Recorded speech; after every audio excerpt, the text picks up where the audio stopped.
Hello and welcome back to Bits and Bobs. Today's video is the complete guide to the decimal halfpenny, like the coins I have in this box. The decimal halfpenny. To begin the video, I will tell you all the facts that you need to know about these decimal halfpennies. The composition, the weight, the diameter, all things like that. Then we'll move on and go through each one, year by year, date by date, giving you the mintage, so how many are made, and the value, so how much you can sell it for or buy it for. At the very end of the video, I'll show you my full collection, a little sneak peek we can see here, as I do have in my collection the full set of every year of the decimal halfpenny.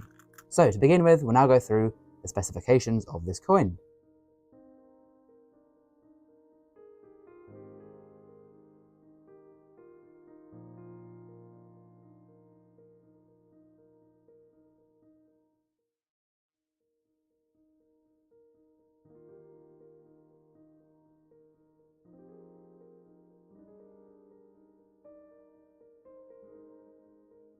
Now what I think I'll do for the next part of the video is we'll combine showing my collection with the mintages and values.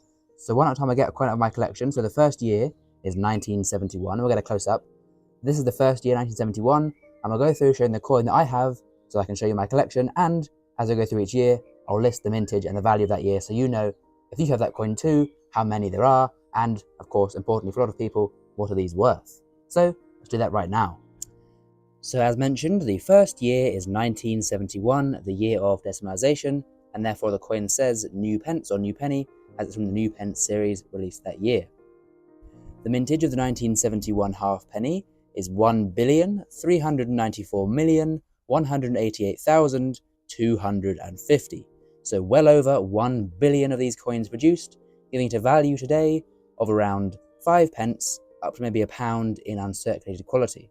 Now, before we continue with the mintages, there is one key thing to remember. One thing to remember with eBay prices, though, is that will only happen if the buyer pays. So you may be putting it on eBay and waiting months on end for someone that wants a, uncirculated 1982 halfpenny. Not many people do, really, on eBay in the greater scheme of things. So there'll be a long wait, and say the item sells for £2, you then pay £1 postage, 50p eBay fee, and the envelope costs 10p. So you're making 40p from waiting months on end, and the whole effort of going to the post office, getting the stamp or the eBay sticker, it's not really worth it. And I just want to ground, when I say in this video that the price is £2, that doesn't mean you can, sell a halfpenny for £2. It means that it will probably be costing about that to purchase one if you're looking to buy, but the seller really isn't getting very good a deal if it sells at all. And they're not very popular coins in the long run. And that is sad to say, but I just want to ground, I don't want to misinform people by saying it's worth £2, and then they have, so tons of them, handfuls of the stuff, and think they're all £2 coins. That's not quite how it works. It's not quite as easy as that. But we'll go through now, carrying on with the mintages, and stay tuned to the end, as although that one has over 1 billion, there are some considerably scarcer dates to look out for. So ones to, keep watching, and we'll find out the ones to look out for. The next year issued was 1973, as there were none issued in 1972, because there were so many made the previous year in 71. The mintage for the 1973 halfpenny is 365,680,000, and now sells from around 10p to about £2 online, bearing in mind what we mentioned earlier in that eBay discussion. The next year issued was 1974, as we can see here, and they still say new pence, or new penny I should say, as we can see there. The mintage for the 1974 decimal halfpenny is 365 million again, but this time at 448,000, so slightly less, just only slightly less than 1973, and because of that very small difference, is the same value of around 10p to £2 on the second-hand market. So there we go.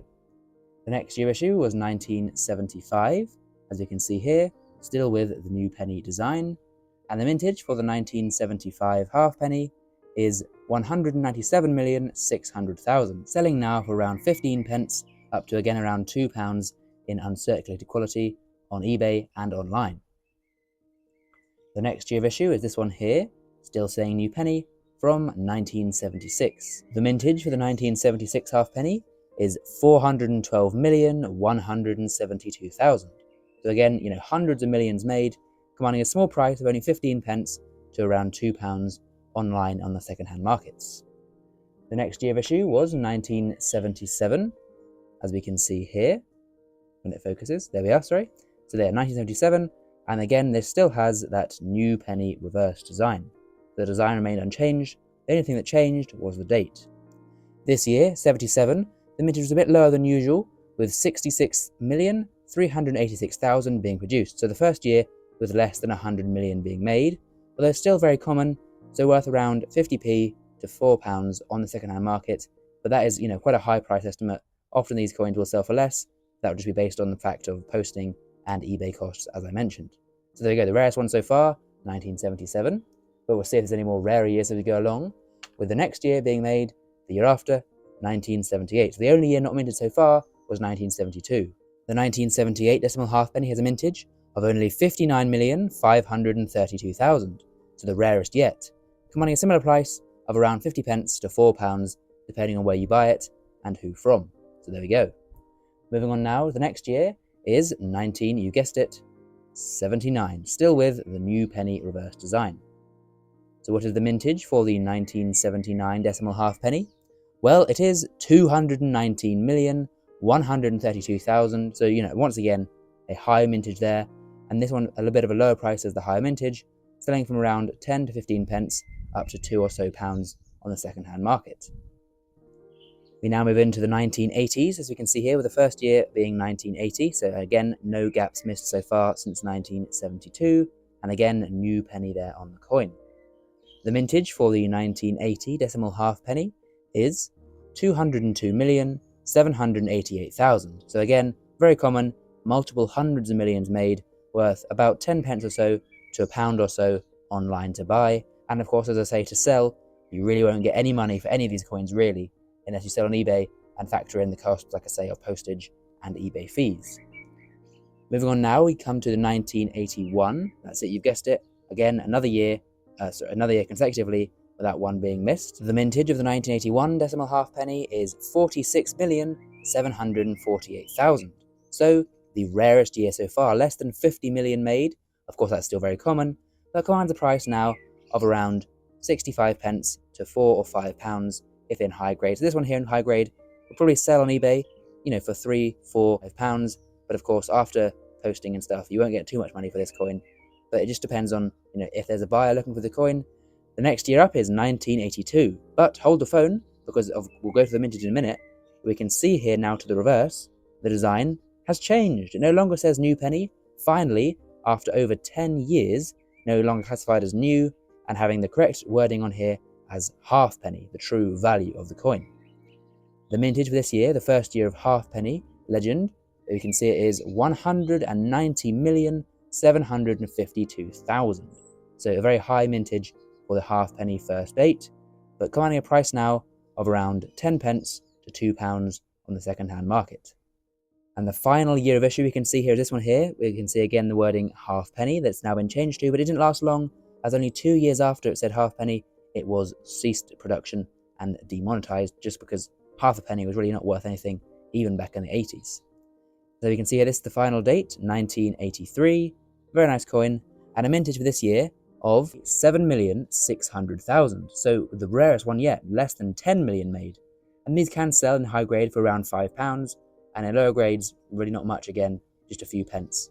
So the main thing to take away from this is that these are all very, very highly minted, and although this is the prices from the book, I'll show you the book actually, just so we can verify the source. This is the Coin Yearbook from 2020, and I've been slightly increasing the prices of the list, as of course there's been inflation and rising prices over those 4 years, but we can see, there's proof ones listed here, but in the uncirculated, as we look to the top, but we can see even in uncirculated, like I say, a few pounds, £2 or £3 for the uncirculated ones, and then just pence in the lower grades. Now, one thing I do want to stress, although I have been listing a few pounds in value for some of these coins, the only way to realize this price is to sell it on eBay. There's no shops in person that will pay anything for these coins, as the only way they have value, the only value can possibly be attached to them, is if they're sold directly to a buyer who wants that coin for a date run and will pay the price. So if you want to sell these coins, you have to do it on, eBay or somewhere similar to that, or maybe even in person if you know someone collecting, and sell them to them. But otherwise, they have no value to be sold, wholesale, like this. And no one really buys them wholesale. So if I wanted to sell these, I would have to painstakingly list every single one. And of course, that does not guarantee anyone will buy them for a long time. So there's no, I don't want to just misinform anyone. I think these coins have, you know, even if they can sell them for 20p each here, 20p each, that's quite a lot of money here for me. That's not the case. They are, for all intents and purposes, worthless, especially like this. None of them really, this one maybe stands out, that one there, maybe £1 or so for those ones if the buyer pays on eBay. But most of these aren't even in good condition, so they really are, overall, I will have to just ground the theories. I want to be a truthful channel here, although it is a bit sad to say that these are, overall, basically worthless coins in terms of value. But there's one thing to be said for value, and another thing to be said for history, because of these coins, you know, they are part of history. The halfpenny was issued since medieval times, and these are the last few years and their last form of issue. So, you know, some good history, but not really any value. So there we go. That is the complete guide to the humble decimal halfpenny. Many, many billions of these coins exist, but today, on the whole, they're pretty much worthless. So a coin lost to time, as of course, even if they were still legal tender, the buying power would be pretty worthless, and especially that they're not legal tender, they really are, in most cases, worth more as the metal than for numismatic collectors. But it is nice, as I have done, to collect one of each date, especially because it's an inexpensive collection for a beginner collector. If you were wishing to start, you know, watch date work, because silver coins, of course, they have the value of the silver. But these, they're of course not precious metal, not any value to the metal really. So you can collect them all, and there's not many dates. There's only 12 dates to collect, so just 12 cheap, inexpensive coins to maybe begin your coin collection. Or if you're looking to just do, you know, you've got some coins, one of each of these designs maybe, but you want to do a date run. Of course, that'd be expensive to do for florins, you know, but more affordable and completable for these decimal halfpennies. Anyway, enough rambling. Hopefully you have enjoyed. So if you have, please do leave a nice big like on the video and subscribe down below to our channel. Thanks for watching, and we'll see you again soon for some more coins in the future on Bits and Bobs. Bye for now.